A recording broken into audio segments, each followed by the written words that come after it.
కోటీశ్వరురాలైన ఈ అమ్మాయిని తన శత్రువులు యాక్సిడెంట్ చేయించి తన కారుకు పెట్రోల్ పోసి నిప్పండించేస్తారు.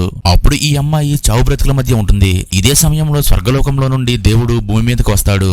అయితే ఈ దేవుడు తన పని ముగించుకుని వెళ్తూ ఉండగా రోడ్డుపై దెబ్బలతో పడి ఉన్న ఈ అమ్మాయి కనపడుతుంది.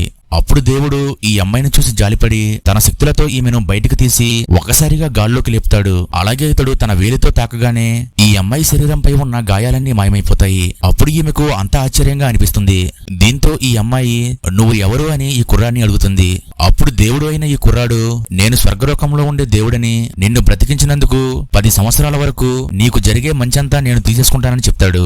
అందుకని తన పవర్స్ తో ఈమె శరీరంలోని మంచిని తీసుకుంటూ ఉండగా అక్కడికి అనుకోకుండా కొంతమంది బైకర్స్ వస్తారు. వీళ్ళని చూసి ఈ అమ్మాయి భయపడుతూ వెనక్కి వచ్చి ఈ కుర్రాన్ని గుద్దయ్యగా వీరిద్దరూ అనుకోకుండా కిస్ చేసుకుంటారు.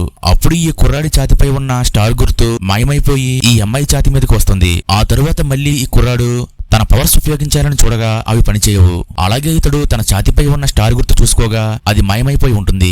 అయితే అదే గుర్తు ఈ అమ్మాయి ఛాతిపైకి వస్తుంది.